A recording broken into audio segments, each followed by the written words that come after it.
말도 안 되는 일이 벌어졌습니다. 전 세계가 버리고도 쳐다보지 않던 고철 비행기가 한국에 가더니 4천억짜리 괴물 무기로 다시 태어났습니다.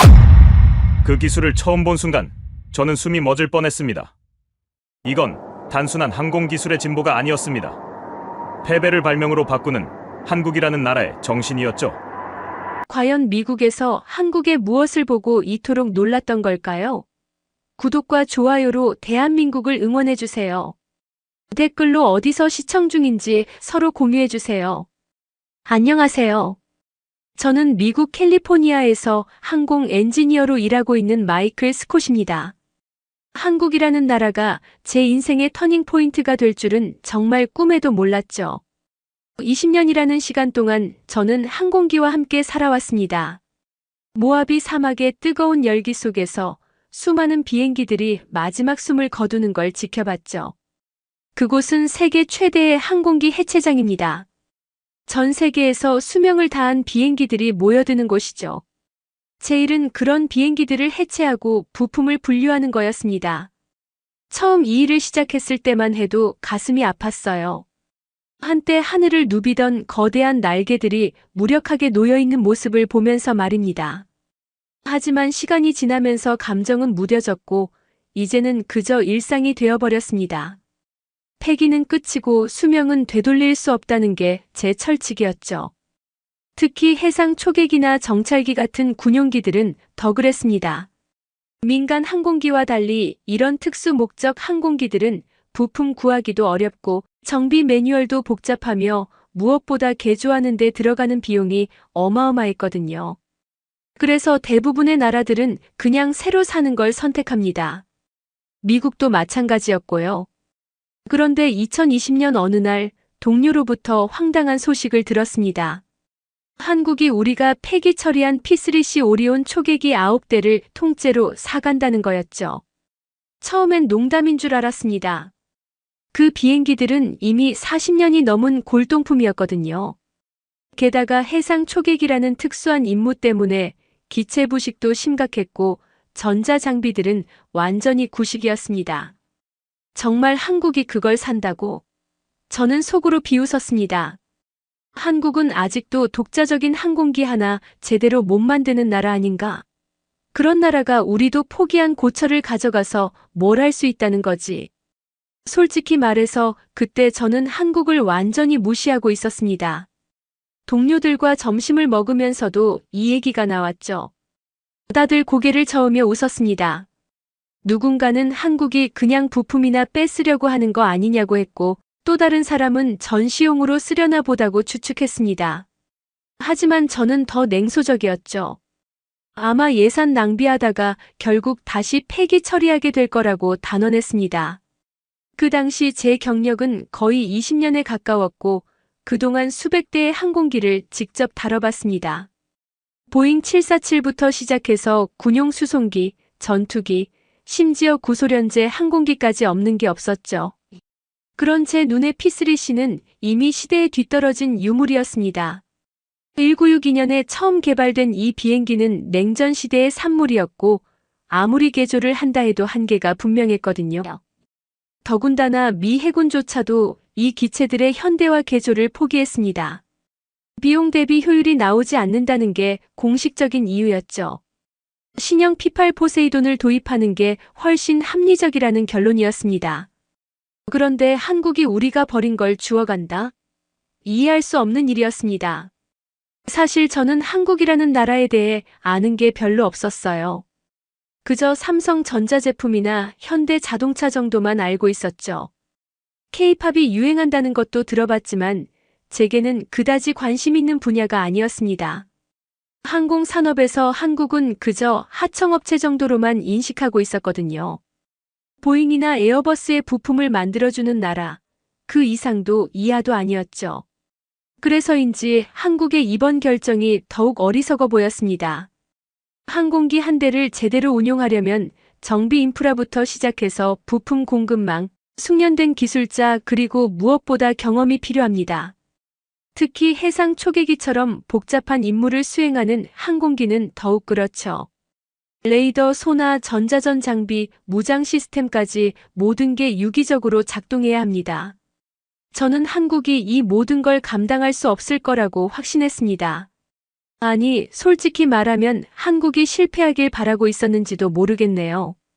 왜냐하면 만약 한국이 성공한다면 그건 제가 지금까지 믿어왔던 모든 것들이 틀렸다는 뜻이 되니까요. 패기는 끝이고 재생은 불가능하다는 제 신념이 무너지는 거였죠. 몇 달이 지나고 이 일은 잊혀져 갔습니다. 저는 여전히 모하비 사막에서 비행기들을 해체하고 있었고 한국이 그 고철들을 어떻게 하고 있는지는 관심도 없었습니다. 가끔 인터넷에서 관련 기사를 보긴 했지만 대부분 한국어로 되어 있어서 읽을 수도 없었고 영어로 된 기사들은 별다른 내용이 없었거든요. 그러던 어느 날 회사에서 저를 국제항공방산 박람회에 보내기로 했습니다. 장소는 프랑스 파리였죠. 1년에 한 번 열리는 이 박람회는 전 세계 항공산업 관계자들이 모이는 자리입니다. 신기술을 선보이고 계약을 체결하고 네트워킹을 하는 중요한 행사죠. 저는 주로 미국 업체들의 부스를 둘러보고 유럽 쪽 신기술들을 살펴보는 게 목적이었습니다. 박람회장은 엄청난 규모였습니다. 수백 개의 부스가 늘어서 있었고 실물 크기의 항공기들도 전시되어 있었죠. 첫째 날은 계획대로 미국과 유럽 업체들을 중심으로 둘러봤습니다. 로키드 마틴, 보잉, 에어버스, BAE 시스템즈 같은 거대 기업들의 최신 기술들을 보면서 역시 항공산업의 미래는 여기에 있다고 생각했습니다. 둘째 날 오후 저는 아시아관을 지나가고 있었습니다. 사실 별 기대는 없었죠. 일본 정도를 제외하고는 볼 게 없을 거라고 생각했거든요. 그런데 한국항공우주산업 KAI라고 적힌 부스 앞을 지나다가 발걸음이 멈췄습니다. 거기에 낯익은 동체가 놓여 있었거든요. 도색은 완전히 달랐지만 그 특유의 기체 형태는 틀림없었습니다. P3C 오리온이었죠. 제가 모하비에서 폐기 처리를 감독했던 바로 그 기종이었습니다. 하지만 뭔가 달랐어요. 깨끗하게 도색된 기체는 마치 새 것처럼 빛나고 있었고 동체 아래에는 최신형으로 보이는 각종 센서들이 장착되어 있었습니다. 호기심이 생겼습니다. 저는 부스 안으로 들어가서 안내 직원에게 물었죠.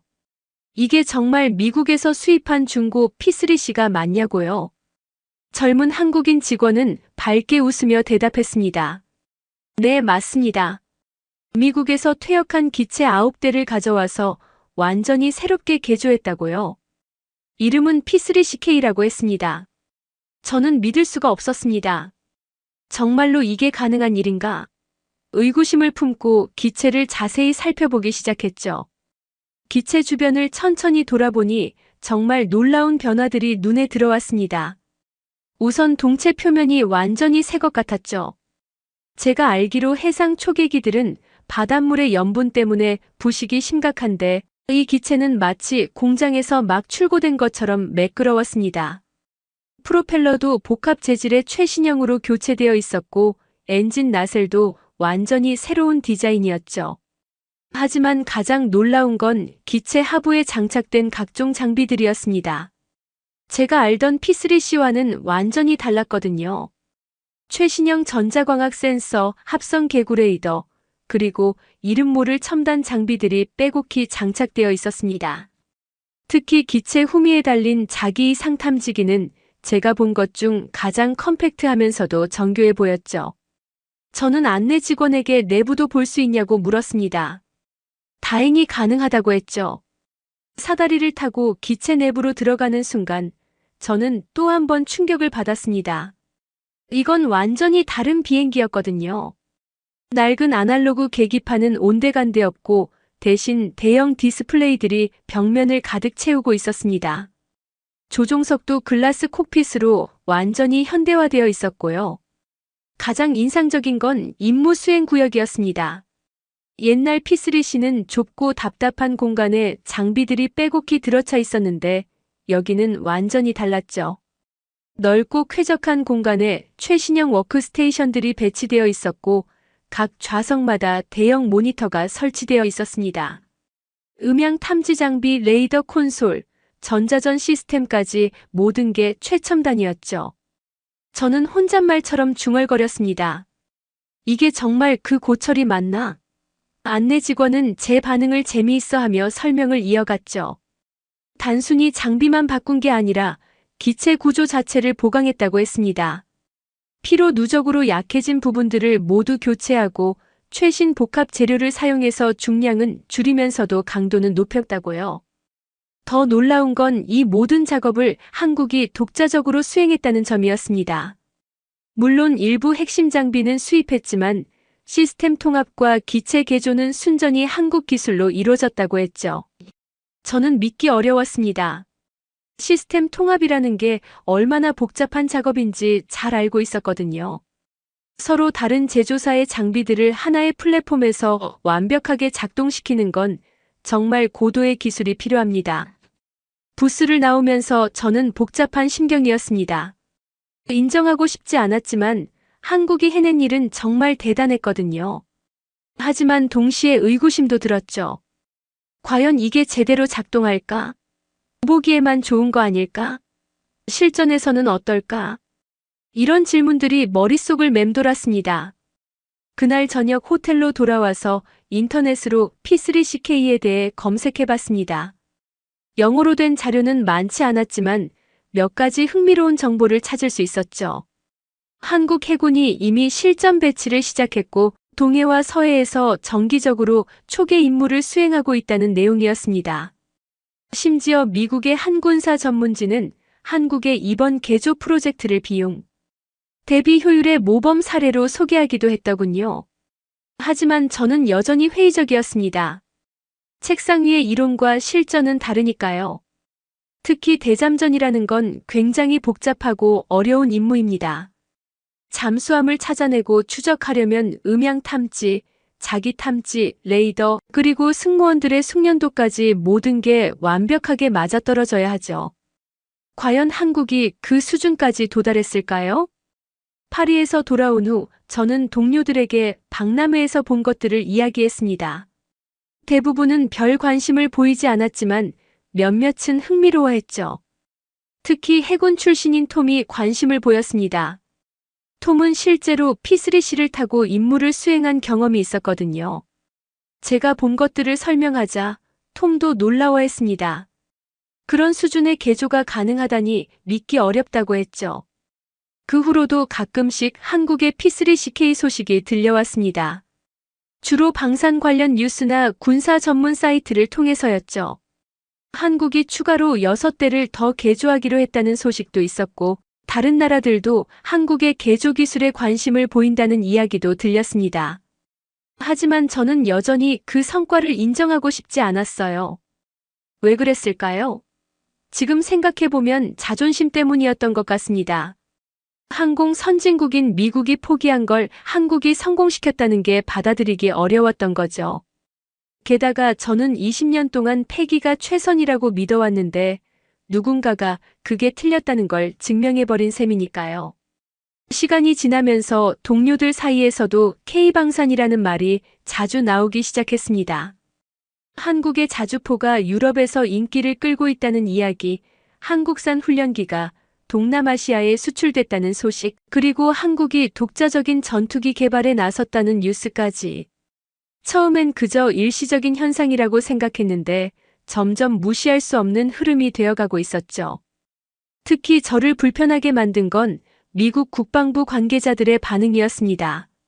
어느 세미나에서 한 해군 장성이 한국의 P3CK 개조 사례를 언급하며 미국도 비용 효율적인 대안을 고민해봐야 한다고 발언한 적이 있었거든요.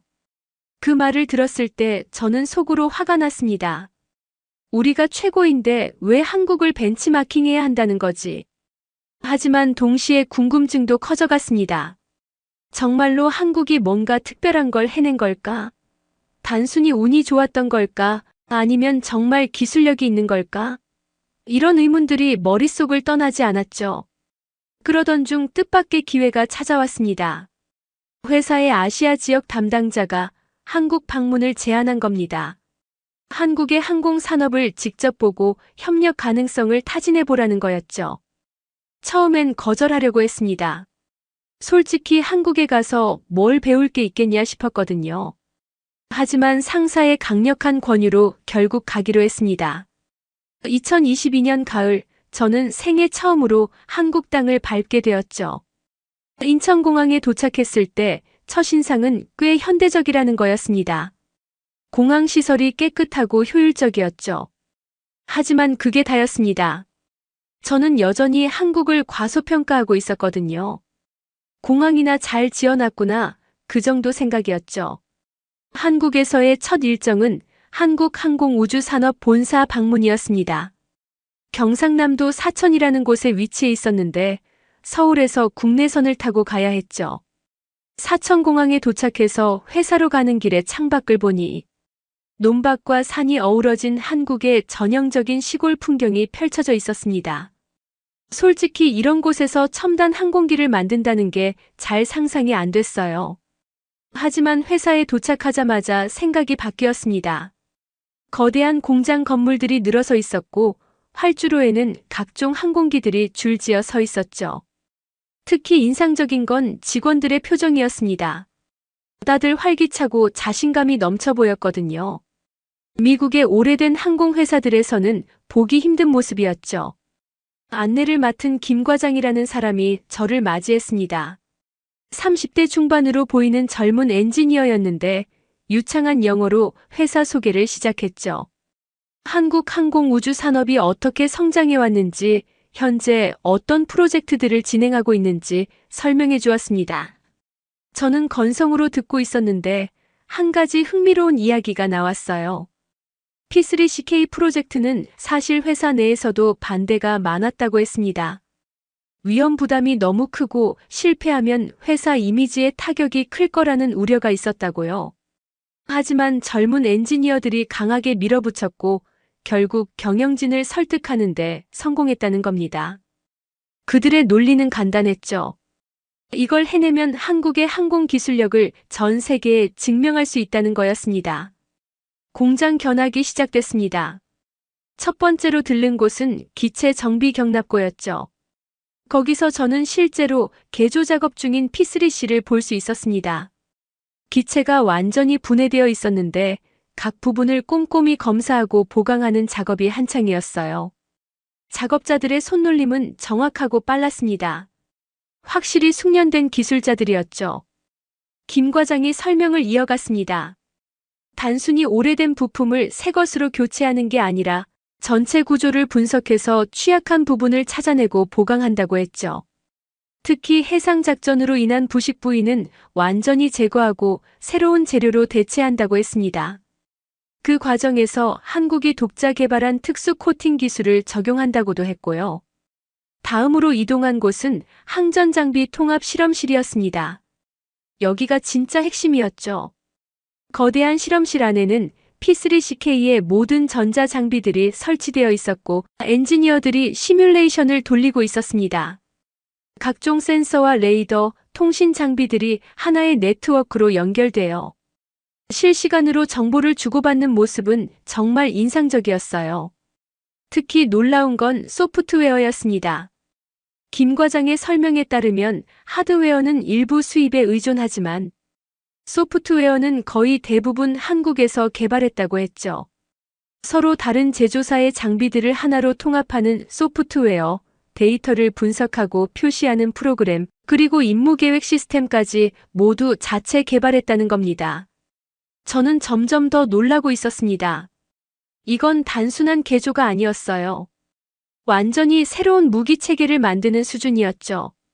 하지만 여전히 의구심은 남아 있었습니다. 과연 이게 실전에서도 제대로 작동할까? 시뮬레이션과 실제는 다르니까요. 점심시간이 되어 구내 식당으로 이동했습니다. 김 과장과 몇몇 엔지니어들과 함께 식사를 하게 되었는데 그들과의 대화에서 저는 또 다른 충격을 받았죠. 다들 20대 후반에서 30대 초반의 젊은이들이었는데 항공공학에 대한 지식이 상당했습니다. 게다가 단순히 이론만 아는 게 아니라 실무 경험도 풍부했어요. 한 엔지니어는 미국 유학을 다녀왔다고 했습니다. 보잉에서 인턴십도 했다고요. 그런데 왜 한국으로 돌아왔냐고 물었더니 이렇게 대답했죠. 미국에서는 정해진 일만 하지만 한국에서는 새로운 도전을 할 수 있다고. P3CK 같은 프로젝트는 미국 대기업에서는 절대 시도하지 않을 일이라고 했습니다. 또 다른 엔지니어는 더 흥미로운 이야기를 했어요. 한국은 자원이 부족하고 시장도 작아서 창의적일 수밖에 없다고 했죠. 미국처럼 돈을 펑펑 써서 새로 만들 수는 없으니 있는 걸 최대한 활용하는 방법을 찾아야 한다는 겁니다. 그 과정에서 오히려 더 혁신적인 해결책이 나온다고 했어요. 오후에는 더 놀라운 것을 보게 되었습니다. 바로 실제 비행 준비 중인 P3CK였죠.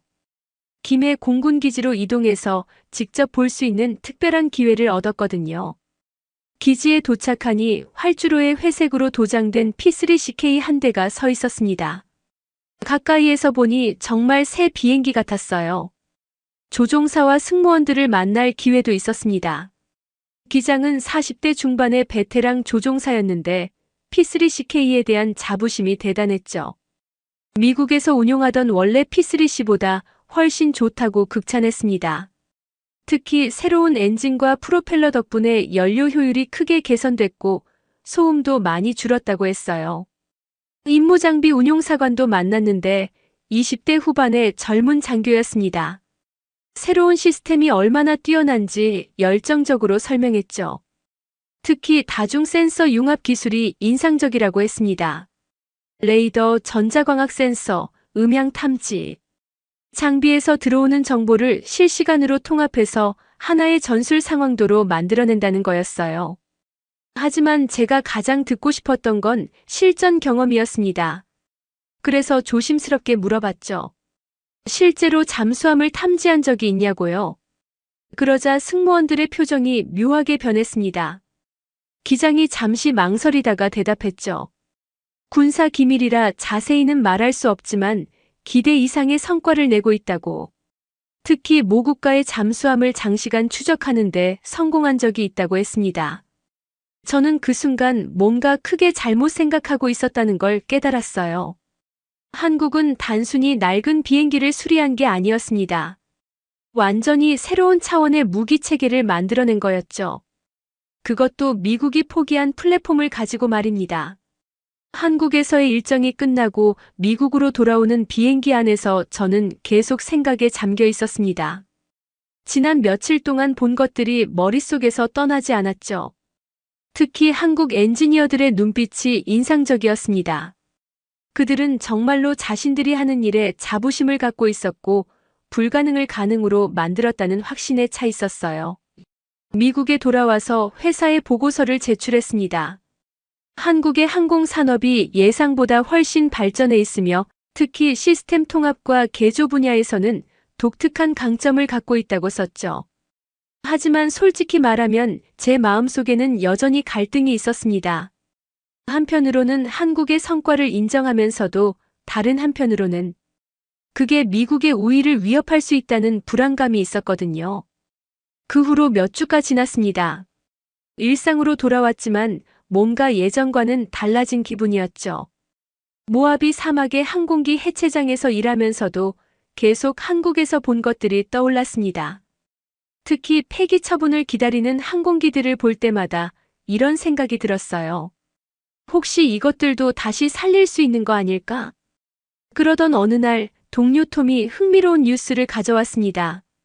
한국 해군의 P3CK가 중국 잠수함을 11시간 동안 추적하는데 성공했다는 기사였죠. 중국 잠수함이 한국 해역 근처에서 활동하다가 P3CK에 탐지되어 결국 공해상으로 물러났다는 내용이었습니다. 이건 정말 놀라운 성과였어요. 잠수함 추적이라는 게 얼마나 어려운 일인지 일반인들은 잘 모릅니다. 바다는 넓고 잠수함은 조용히 숨어 있죠. 게다가 현대 잠수함들은 소음 감소 기술이 뛰어나서 탐지하기가 더욱 어렵습니다. 그런데 한국이 개조한 구식 항공기로 최신 잠수함을 그렇게 오래 추적했다. 이건 정말 대단한 일이었어요. 저는 그 기사를 읽으면서 복잡한 감정을 느꼈습니다.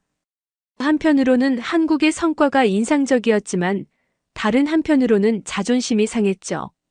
왜냐하면 그 P3C는 원래 우리가 만든 비행기였고 우리가 포기한 것이었으니까요. 미 해군도 하지 못한 일을 한국이 해낸 거였습니다. 동료들 사이에서도 이 뉴스가 화제가 되었습니다. 어떤 사람들은 한국의 성과를 인정하면서도 그게 일회성 행운일 거라고 평가절하했죠. 하지만 톰 같은 사람들은 다르게 봤습니다. 한국이 정말로 뭔가 특별한 걸 만들어냈다고 우리도 배워야 할 점이 있다고 말했어요. 며칠 후 더 충격적인 소식이 들려왔습니다. 뉴질랜드가 한국의 P3C 개조를 의뢰하기로 했다는 거였죠. 뉴질랜드도 오래된 P3C를 운용하고 있었는데 새 항공기를 사기엔 예산이 부족했습니다. 그래서 한국의 개조 기술에 주목한 거였어요. 이건 한국의 기술력을 국제적으로 인정받은 첫 사례였습니다. 저는 점점 더 불편해졌습니다. 마치 제가 지금까지 믿어왔던 세계관이 흔들리는 느낌이었죠. 미국이 항공 기술의 정점이고 다른 나라들은 우리를 따라올 뿐이라고 생각했는데 한국이 우리가 하지 못한 일을 해내고 있었으니까요. 게다가 이제는 다른 나라들까지 한국의 기술을 찾고 있었습니다. 그 즈음 회사에서는 새로운 프로젝트를 검토하고 있었습니다. 미 해군의 낡은 초계기들을 어떻게 처리할 것인가 하는 문제였죠. 원래 계획은 모두 퇴역시키고 새 항공기로 교체하는 거였는데 예산 문제로 난항을 겪고 있었습니다. 그때 누군가가 한국의 사례를 언급했어요. 한국처럼 개조하면 어떻겠냐는 의견이었죠. 처음엔 다들 시큰둥한 반응이었습니다. 우리가 왜 한국을 따라 해야 하냐는 거였죠. 하지만 비용 분석 결과가 나오자 분위기가 달라졌습니다. 새 항공기 한 대 가격으로 기존 항공기 서너 대를 개조할 수 있다는 계산이 나온 거였어요. 게다가 한국의 P3CK가 보여준 성능을 고려하면 충분히 검토해 볼 가치가 있다는 결론이었습니다. 저는 그 회의에 참석하면서 묘한 기분이 들었습니다. 불과 몇 년 전만 해도 제가 비웃었던 한국의 프로젝트를 이제는 우리가 벤치마킹하려고 하고 있었으니까요. 세상이 정말 빠르게 변하고 있다는 걸 실감했죠. 그 무렵 항공 전문 잡지에서 한국의 P3CK에 대한 심층 분석 기사가 실렸습니다. 기술적인 내용을 상세히 다룬 기사였는데 읽어보니 정말 놀라웠어요. 한국이 적용한 기술들 중 일부는 미국에서도 아직 실용화하지 못한 것들이었습니다. 특히 다중 센서 데이터 융합 알고리즘은 한국이 독자 개발한 것으로 세계 최고 수준이라는 평가였죠. 기사를 읽으면서 저는 깨달았습니다. 한국은 단순히 우리를 따라한 게 아니었어요. 그들만의 방식으로 문제를 해결했고 어떤 면에서는 우리를 뛰어넘었습니다. 그동안 제가 한국을 얕봤던 건 오만이었다는 걸 인정할 수밖에 없었죠. 하지만 그래도 마음 한구석에는 여전히 의구심이 남아 있었습니다. 정말로 한국이 우리보다 나은 걸까? 아니면 특정 분야에서만 잠깐 앞선 걸까? 이런 질문들이 계속 머릿속을 맴돌았어요. 그러던 중에 또 다른 기회가 찾아왔습니다. 미 국방부에서 주최하는 국제 해상 초계기 심포지엄이 하와이에서 열렸습니다. 전 세계의 해상 초계기 운용국들이 모여 경험을 공유하고 신기술을 논의하는 자리였죠. 회사에서는 저를 참관인으로 보내기로 했습니다. 한국도 참가한다는 소식을 들었을 때 저는 묘한 기대감과 긴장감을 동시에 느꼈어요. 심포지엄 첫날 각국의 발표가 이어졌습니다. 미국, 일본, 호주 등 전통적인 해상 강국들이 자신들의 운용 경험과 기술을 소개했죠. 대부분 예상 가능한 내용이었습니다. 그런데 한국의 차례가 되자 분위기가 달라졌어요. 발표자는 한국 해군의 김중령이라는 사람이었는데 차분하면서도 자신감 있는 태도로 발표를 시작했습니다. 처음에는 P3CK의 개발 배경을 설명했습니다. 한정된 예산으로 최대의 효과를 내야 했던 한국 해군의 고민, 그리고 과감한 도전을 결정하게 된 과정을 이야기했죠. 그 다음 기술적인 내용으로 넘어갔는데 여기서부터 청중들의 표정이 바뀌기 시작했습니다. 한국이 개발한 통합 전투 체계는 정말 혁신적이었어요. 서로 다른 제조사의 장비들을 하나로 묶는 것도 대단했지만 더 놀라운 건 인공지능을 활용한 자동 위협 분석 시스템이었습니다. 수중 음향 신호를 실시간으로 분석해서 잠수함의 종류와 상태를 파악하는 기술은 미국도 아직 실용화하지 못한 수준이었죠. 가장 인상적인 부분은 실전 데이터였습니다. 김중령은 실제 작전에서 수집한 데이터를 바탕으로 P3CK의 성능을 설명했어요. 탐지거리, 추적 정확도, 임무 지속 시간 등 모든 면에서 기존 P3C를 크게 앞서고 있었습니다.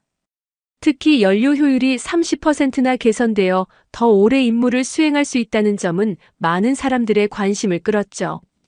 발표가 끝나고 질의응답 시간이 되자 손이 여기저기서 올라갔습니다.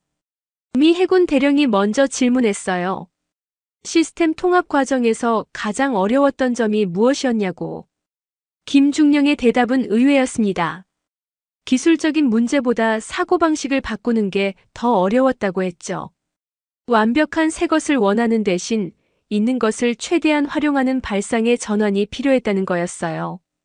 일본 해상자위대 관계자는 비용에 대해 물었습니다. 김중령은 구체적인 숫자를 밝히진 않았지만 신규 도입 대비 40% 수준이라고 했죠. 이 말에 회장이 술렁였습니다. 그 정도 비용으로 그런 성능을 낸다는 게 믿기 어려웠던 거예요. 저도 손을 들었습니다. 개조 과정에서 기체 수명은 얼마나 연장됐는지 궁금했거든요. 김중령은 미소를 지으며 대답했습니다. 최소 20년은 더 운용할 수 있을 거라고. 거의 새 비행기 수준으로 재생했다는 설명이었죠. 그 순간 저는 완전히 인정할 수밖에 없었습니다.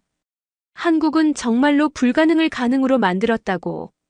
휴식 시간에 저는 김중령에게 다가가서 대화를 나눴습니다. 어떻게 이런 프로젝트를 성공시킬 수 있었는지 더 자세히 알고 싶었거든요. 김중령은 흔쾌히 이야기해 주었습니다. 처음엔 정말 막막했다고. 미국에서 포기한 걸 우리가 어떻게 하냐는 반대도 많았다고 했죠. 하지만 젊은 엔지니어들이 포기하지 않았다고 했습니다. 밤낮 없이 연구하고 실패하고 다시 도전하는 과정을 반복했다고요. 특히 인상적이었던 건 민간 기업들과의 협력이었습니다. 대기업부터 작은 부품업체까지 모두가 힘을 합쳤고 각자의 전문 분야에서 최선을 다했다는 거였죠. 김중령은 또 이런 말도 했습니다. 한국은 작은 나라라서 모든 걸 스스로 해결해야 한다고. 누군가에게 의존할 수 없으니 창의적일 수밖에 없다고요. 그 말을 들으면서 저는 미국의 상황을 떠올렸습니다. 우리는 너무 풍족해서 오히려 혁신을 게을리한 건 아닐까 하는 생각이 들었죠. 심포지엄 이틀째 각국의 초계기 시연이 있었습니다. 하와이 근해에서 실제 비행을 하면서 성능을 보여주는 행사였죠. 미국의 P8 포세이돈, 일본의 카와사키 P1, 그리고 한국의 P3CK가 차례로 하늘에 올랐습니다. P3CK의 차례가 되자 저는 특별히 주의 깊게 지켜봤습니다. 이륙하는 모습부터 달랐어요. 새로운 엔진 덕분인지 소음이 현저히 줄어들었고 상승 속도도 빨랐습니다. 저공 비행 시연에서는 안정성이 돋보였고 급선의 기동도 부드러웠죠. 구식 기체라고는 믿기 어려운 성능이었습니다. 가장 인상적인 건 센서 운용 시연이었습니다.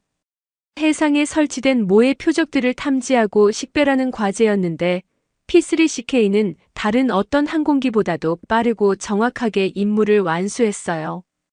특히 여러 개의 표적을 동시에 추적하면서 우선순위를 매기는 능력은 최신 예기인 P8 포세이돈과 비교해도 손색이 없었습니다. 시연이 끝나고 평가 회의가 있었습니다. 각국 대표들이 모여서 오늘 본 것들에 대해 토론하는 자리였죠. 놀랍게도 많은 사람들이 한국의 P3CK의 깊은 인상을 받았다고 말했습니다. 특히 비용 대비 성능이라는 측면에서 매우 매력적이라는 평가가 많았어요. 미 해군의 한 제독은 이렇게 말했습니다. 우리도 한국의 사례를 심각하게 검토해봐야 한다고. 무조건 새 것만 고집할 게 아니라 기존 자산을 효율적으로 활용하는 방법도 연구해야 한다고요. 그 말을 들으면서 저는 세상이 정말 변했다는 걸 실감했습니다. 이제 미국이 한국에게서 배우는 시대가 온 거였죠. 하와이에서 돌아온 후 저는 완전히 다른 사람이 되어 있었습니다. 더 이상 한국의 성과를 부정하거나 무시할 수 없었죠. 오히려 그들이 어떻게 그런 혁신을 이뤄냈는지 더 깊이 연구하고 싶은 마음이 들었습니다. 그래서 회사에 제안했어요. 한국과의 기술 협력 가능성을 본격적으로 검토해 보자고. 처음엔 회사 경영진도 시큰둥했습니다. 우리가 세계 최고인데 왜 한국과 협력해야 하냐는 거였죠. 하지만 제가 하와이 심포지엄에서 본 것들을 상세히 보고하고 특히 비용 절감 효과를 강조하자 조금씩 관심을 보이기 시작했습니다. 결국 저를 팀장으로 하는 태스크포스를 구성하기로 했어요. 그 무렵 또 놀라운 소식이 들려왔습니다. 한국의 P3CK가 실전에서 또 한 번 큰 성과를 거뒀다는 거였죠. 이번엔 북한의 신형 잠수함을 탐지하고 추적하는 데 성공했다고 했습니다. 북한이 은밀히 건조한 잠수함이 처음으로 동해의 모습을 드러냈는데 한국 해군이 즉각 포착했다는 내용이었어요. 더 놀라운 건 그 다음이었습니다. 한국은 단순히 탐지만 한 게 아니라 그 잠수함의 음향 신호를 정밀 분석해서 재원까지 추정해냈다고 했죠. 이는 고도의 기술력이 필요한 작업입니다.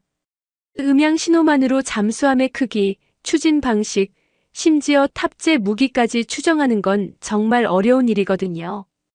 이 소식은 국제군사 전문가들 사이에서 큰 화제가 되었습니다. 특히 미 해군 정보부는 한국이 수집한 데이터에 큰 관심을 보였죠. 결국 한미 간 정보 공유 협정에 따라 한국이 수집한 북한 잠수함 데이터를 미국과 공유하기로 했습니다. 이는 사실상 한국의 기술력을 미국이 공식적으로 인정한 첫 사례였어요. 저는 이 모든 과정을 지켜보면서 큰 깨달음을 얻었습니다. 기술이라는 건 단순히 하드웨어나 소프트웨어의 문제가 아니라는 걸요. 더 중요한 건 그걸 운용하는 사람들의 열정과 창의성, 그리고 도전 정신이었습니다. 한국은 그 모든 걸 갖추고 있었죠. 몇 주 후 저는 다시 한국을 방문하게 되었습니다. 이번엔 공식적인 협력 논의를 위해서였죠. 한국항공우주산업본사에서 미팅이 있었는데 이번엔 고위 경영진들도 참석했습니다. 저희 회사가 한국의 항공기 개조 기술에 관심이 있다고 하자 그들은 매우 긍정적인 반응을 보였어요. 특히 인상적이었던 건 한국 측 대표의 말이었습니다. 우리는 경쟁자가 아니라 파트너가 되고 싶다고. 미국의 우수한 플랫폼과 한국의 창의적인 개조 기술이 만나면 시너지를 낼 수 있을 거라고 했죠. 그 말을 들으면서 저는 그동안 제가 얼마나 편협한 시각을 갖고 있었는지 반성하게 되었습니다. 미팅 후에는 실무진들과 더 구체적인 논의를 했습니다. 한국의 엔지니어들은 여전히 열정적이었고 새로운 아이디어들을 쏟아냈죠. 특히 기억에 남는 건 박 과장이라는 젊은 엔지니어의 제안이었습니다. 단순히 하드웨어 개조에 그치지 말고 운용 개념 자체를 혁신해보자는 거였어요. 예를 들어 여러 대의 초계기가 네트워크로 연결되어 하나의 거대한 센서망을 구성하는 개념이었습니다. 각 항공기가 수집한 정보를 실시간으로 공유하면서 훨씬 넓은 해역을 효과적으로 감시할 수 있다는 거였죠. 이는 미국에서도 연구 중인 개념이었는데 한국은 이미 실용화 단계에 와 있었습니다. 한국에서의 일정 중 가장 감동적이었던 순간은 한국 공군 정비창을 방문했을 때였습니다. 거기서 일하는 정비사들을 만났는데 그들의 자부심이 대단했어요. 한 나이 든 정비사는 이렇게 말했습니다. 처음엔 미국이 버린 고철을 왜 우리가 고쳐야 하나 싶었는데 이제는 우리가 만든 P3CK가 세계 최고라고 자랑스럽게 말할 수 있다고. 또 다른 젊은 정비사는 더 인상적인 이야기를 했습니다. 자신의 아버지도 공군 정비사였는데 평생 미국 장비만 정비하다가 은퇴했다고. 그런데 이제는 아들인 자신이 한국이 독자적으로 개조한 항공기를 정비하고 있다는 게 정말 자랑스럽다고 했죠. 그 말을 들으면서 저는 가슴이 뭉클해졌습니다. 한국 방문을 마치고 돌아오는 길에 저는 많은 생각을 했습니다. 기술 강국이라는 자부심에 빠져서 다른 나라의 혁신을 무시했던 제 자신이 부끄러웠죠. 한국은 우리가 버린 것에서 가치를 찾아냈고 불가능을 가능으로 만들었습니다. 이는 단순한 기술의 문제가 아니라 사고방식과 태도의 문제였어요. 미국에 돌아와서 저는 본격적으로 한국과의 협력을 추진했습니다. 회사 내부에서도 점차 분위기가 바뀌었죠. 특히 젊은 엔지니어들은 한국의 혁신적인 접근 방식에 큰 관심을 보였습니다. 우리도 고정관념에서 벗어나 새로운 시도를 해봐야 한다는 의견이 나오기 시작했어요. 그러던 중 미 국방부에서 중요한 결정을 내렸습니다. 해군의 노후 P3C 일부를 한국식으로 개조하는 파일럿 프로젝트를 시작하기로 한 거였죠. 그리고 그 프로젝트의 기술 자문으로 저를 지명했습니다. 한국을 가장 잘 아는 전문가라는 이유였어요. 저는 그 제안을 받아들였습니다. 이제는 한국을 경쟁자가 아닌 파트너로 보게 되었으니까요.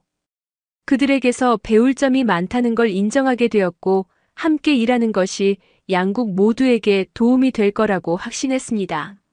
2023년 봄 드디어 한미 공동 개조 프로젝트가 시작되었습니다. 미 해군의 P3C 2대를 한국의 기술을 적용해 개조하기로 했죠. 저는 미국 측 기술 총괄로서 한국 팀과 긴밀히 협력하게 되었습니다. 프로젝트 킥오프 미팅이 샌디에이고 해군기지에서 열렸는데 그날의 감동은 지금도 생생해요. 한국에서 온 기술진은 15명 정도였습니다. 대부분 30, 40대의 중견 엔지니어들이었는데 눈빛부터 달랐죠. 프로젝트 매니저는 이 과장이라는 여성 엔지니어였습니다. 처음에 미국 측에서는 좀 놀랐어요. 이렇게 중요한 프로젝트를 여성이 이끈다는 게 의외였거든요. 하지만 곧 그녀의 실력을 인정하지 않을 수 없었습니다. 첫 번째 기체 점검이 시작되었을 때 한국 팀의 접근 방식은 우리와 완전히 달랐습니다. 우리는 보통 매뉴얼대로 순서를 따라가는데 그들은 전체를 먼저 파악한 다음 우선순위를 정했죠.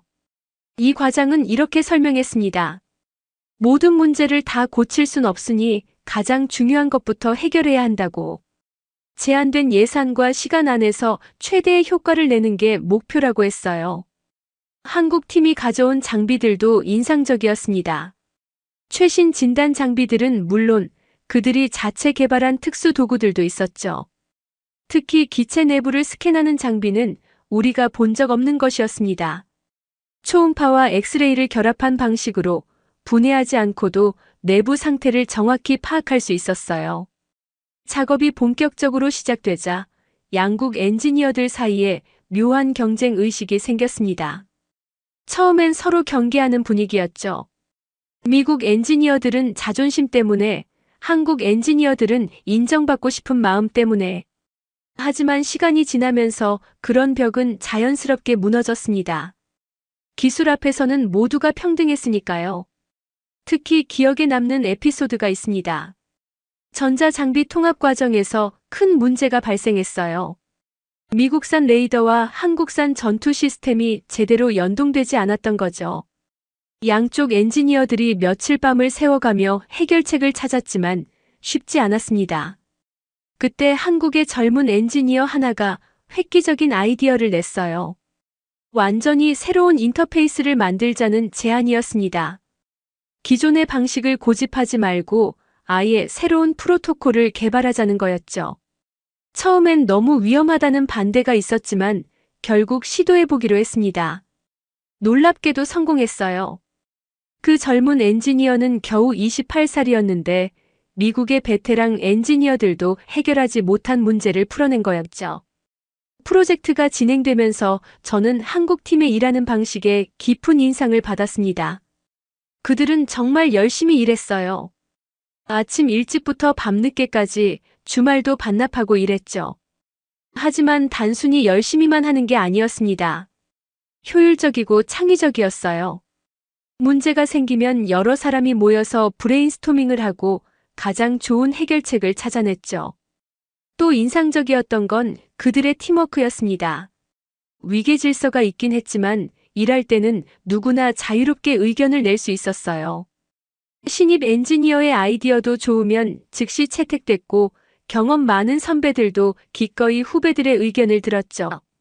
이런 수평적인 문화가 혁신을 가능하게 한 것 같았습니다. 석 달쯤 지났을 때 첫 번째 기체의 개조가 거의 완료되었습니다. 시험 비행을 앞두고 모두가 긴장했죠. 과연 제대로 작동할까? 한국에서처럼 성능이 나올까? 다들 걱정스러운 표정이었습니다. 하지만 이 과장은 담담했어요. 우리가 최선을 다했으니 좋은 결과가 있을 거라고 팀원들을 격려했죠. 시험 비행 당일 캘리포니아의 맑은 하늘 아래서 개조된 P3C가 활주로에 섰습니다. 도장도 새로 했는데 미 해군의 전통적인 회색에 한국의 기술을 상징하는 작은 태극 마크가 들어가 있었어요. 엔진이 시동되는 순간 모두가 숨을 죽였습니다. 부드러운 엔진 소리가 들려왔고 곧 기체는 하늘로 날아올랐죠. 2시간의 시험 비행 동안 모든 시스템이 완벽하게 작동했습니다. 특히 새로운 센서들의 성능은 기대 이상이었어요. 해상 표적 탐지 테스트에서는 기존 P3C보다 2배 이상 먼 거리에서 목표물을 포착했고 정확도도 훨씬 높았습니다. 통신 시스템도 안정적이었고 전자전 장비도 제대로 작동했죠. 착륙 후 조종사가 내리면서 엄지를 치켜들었을 때 경납고에 환호성이 터졌습니다. 한미 엔지니어들이 서로 껴안고 기뻐했죠. 그 순간 우리는 더 이상 한국 팀, 미국 팀이 아니었습니다. 하나의 팀이었어요. 함께 불가능을 가능으로 만든 동료들이었죠. 이 과장이 제게 다가와서 악수를 청했습니다. 고맙다고 함께 일할 수 있어서 영광이었다고 했죠. 저도 진심으로 답했습니다. 한국 팀에게서 정말 많은 걸 배웠다고, 이제 왜 한국이 고철을 보물로 만들 수 있었는지 알 것 같다고. 그녀는 미소 지으며 말했어요. 이제 시작일 뿐이라고. 그날 저녁 양국 팀원들이 함께 축하 파티를 했습니다. 한국 음식과 미국 음식이 함께 차려졌고 맥주를 마시며 그동안의 고생을 나눴죠. 누군가가 말했습니다. 이제 우리가 만든 비행기가 태평양을 지킬 거라고. 한국과 미국이 함께 만든 평화의 날개라고. 프로젝트의 성공 소식은 빠르게 퍼져나갔습니다. 미 국방부는 공식 성명을 통해 한미 공동 개조 프로젝트의 성과를 높이 평가했고 추가로 8대의 P3C를 같은 방식으로 개조하기로 결정했죠. 더 놀라운 건 다른 동맹국들의 반응이었습니다. 호주, 캐나다 그리고 일부 나토 국가들까지 이 프로젝트에 참여하고 싶다는 의사를 밝혔어요. 저는 이제 완전히 다른 사람이 되어 있었습니다. 한때 폐기 처분만이 답이라고 믿었던 제가 이제는 재생과 혁신의 전도사가 되었죠. 각종 컨퍼런스와 세미나에 초청받아 한미 공동 프로젝트의 경험을 공유했습니다. 그때마다 저는 이렇게 말했어요. 진정한 혁신은 새 것을 만드는 게 아니라 있는 것의 가치를 재발견하는 데서 시작된다고. 특히 감동적이었던 건 미 해군 항공대 사령관의 연설이었습니다. 그는 공식 석상에서 이렇게 말했죠. 우리는 한국에게서 중요한 교훈을 배웠다고. 기술의 우수성도 중요하지만 더 중요한 건 열정과 창의성이라는 걸 깨달았다고. 그리고 앞으로 미 해군은 한국을 단순한 동맹이 아닌 진정한 기술 파트너로 대할 것이라고 선언했습니다. 2024년 저는 다시 한국을 방문했습니다. 이번엔 한국항공우주산업에 공식 초청을 받았죠. 그들이 새롭게 시작하는 차세대 해상 초계기 개발 프로젝트의 자문위원으로 참여해달라는 요청이었습니다. 저는 기꺼이 수락했어요. 이제 한국은 단순히 개조만 하는 나라가 아니라 독자적인 항공기를 개발할 수 있는 진정한 항공 강국이 되어가고 있었으니까요. 한국에 도착해서 가장 먼저 한 일은 김해 기지를 다시 방문하는 것이었습니다. 그곳에는 이제 20대가 넘는 P3CK가 배치되어 있었고 한미 공동 개조한 기체들도 함께 운용되고 있었죠. 경납고를 둘러보니 감회가 새로웠습니다. 불과 몇 년 전만 해도 고철이라고 무시했던 것들이 이제는 동북아 해양 안보의 핵심 전력이 되어 있었으니까요. 특히 인상적이었던 건 젊은 조종사들과의 만남이었습니다. 그들은 P3CK를 자랑스러워했고 이 항공기로 나라를 지킨다는 것에 큰 보람을 느끼고 있었어요. 한 젊은 여성 조종사는 이렇게 말했죠. 우리 선배들이 미국 비행기를 조종했다면 저희는 한국이 재탄생시킨 비행기를 조종한다는 게 정말 자랑스럽다고. 그날 저녁 이 과장을 비롯한 한국 엔지니어들과 저녁을 함께 했습니다. 그들은 이제 한국 항공산업의 중추가 되어 있었죠. 이 과장은 부사장으로 승진해 있었고 함께 일했던 젊은 엔지니어들도 각자의 자리에서 중요한 역할을 하고 있었습니다. 우리는 지난날을 회상하며 많은 이야기를 나눴어요. 누군가가 물었습니다. 처음 한국이 P3C를 개조한다고 했을 때 정말로 비웃었냐고. 저는 솔직하게 인정했죠. 그때는 정말 어리석었다고. 미국이 최고라는 오만에 빠져서 다른 나라의 가능성을 보지 못했다고. 하지만 이제는 다르다고. 한국이 보여준 혁신이 저를 완전히 바꿔놨다고 말했습니다. 이 과장이 말했어요. 사실 우리도 처음엔 두려웠다고. 실패하면 어쩌나, 전 세계의 웃음거리가 되면 어쩌나 걱정했다고. 하지만 포기하지 않고 도전했고 결국 해냈다고. 그리고 그 과정에서 가장 큰 힘이 된 건 서로를 믿는 마음이었다고 했죠. 시간이 흘러 2025년 현재 한미항공협력은 완전히 새로운 차원에 도달해 있습니다. 양국은 공동으로 차세대 해상 초계기를 개발하고 있고 이미 여러 나라에서 구매 의향을 밝혔죠. 더 중요한 건 이제 전 세계가 한국의 항공 기술을 인정하고 있다는 점입니다. K항공이라는 브랜드는 혁신과 효율의 상징이 되었어요. 저 개인적으로도 큰 변화가 있었습니다. 모하비 사막의 항공기 해체장에서 일하던 제가 이제는 항공기 재생 전문가가 되었죠. 전 세계를 다니며 오래된 항공기에 새 생명을 불어넣는 프로젝트를 진행하고 있습니다. 그리고 어디를 가든 꼭 하는 말이 있어요. 이 모든 건 한국에서 시작됐다고. 며칠 전 한국의 한 대학에서 특강을 했습니다. 항공우주공학을 전공하는 학생들 앞에서 제 이야기를 들려줬죠. 어떻게 오만과 편견에 사로잡혀 있다가 한국의 혁신을 목격하고 완전히 변했는지를. 학생들의 눈빛은 반짝였고 많은 질문이 쏟아졌습니다. 한 학생이 물었어요. 한국이 성공할 수 있었던 비결이 뭐라고 생각하냐고. 저는 이렇게 답했습니다.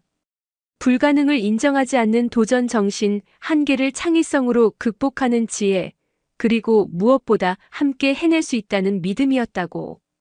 기술은 결국 사람이 만드는 거고 사람의 열정이 기적을 만든다고. 강연이 끝나고 캠퍼스를 걸으며 생각했습니다. 불과 5년 전 제가 한국의 프로젝트를 비웃었던 때가 있었죠.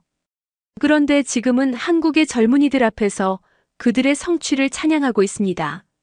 인생이란 정말 예측할 수 없는 것 같아요. 지금도 가끔 모하비 사막을 방문합니다. 햇빛에 반짝이는 폐항공기들을 보면서 생각하죠. 이것들도 누군가의 손길을 기다리고 있는 건 아닐까. 한국이 보여준 것처럼 포기하지 않고 도전한다면 이것들도 다시 하늘을 날 수 있지 않을까? 한국은 제게 단순히 기술을 가르쳐 준 게 아닙니다. 인생을 대하는 태도를 바꿔줬죠. 불가능이란 없다는 것, 겸손함의 중요성, 그리고 협력의 힘을 깨닫게 해줬습니다. 이제 저는 확신을 갖고 말할 수 있어요. 기술의 미래는 어느 한 나라가 독점하는 게 아니라 서로 배우고 협력하는 데서 나온다고. 앞으로도 저는 한국과 함께 일할 겁니다. 더 많은 고철을 보물로 바꾸고 불가능을 가능으로 만들어갈 거예요. 그리고 언젠가는 제가 처음 비웃었던 그 순간을 떠올리며 웃을 수 있을 겁니다. 얼마나 어리석었는지, 그리고 한국 덕분에 얼마나 성장했는지를 생각하면서 말이죠.